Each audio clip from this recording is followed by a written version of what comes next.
عجبني حيت أخنوش كان عاجبني. وملي عيني سيدنا رئيس ديال الحكومه كنا كنتداولوا شكون اللي غادي يكون وزير ديال الفلاحه، وما كان بان لي حتى شي واحد.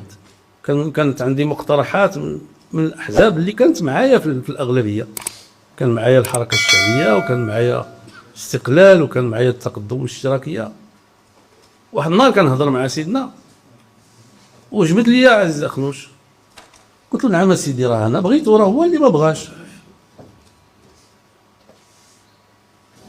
ديال الحكومه الاولى تصنت، خصك الا سولتي تصنت. انت واش الحكومه الاولى؟ الحكومه الاولى مفهوم. جا سيدنا عيط عليه قال له شنو هادشي الناس باغيينك انت، وجا هو تيقول لي كلا طريحه عليها ورجع كيجري. وانا اللي عينته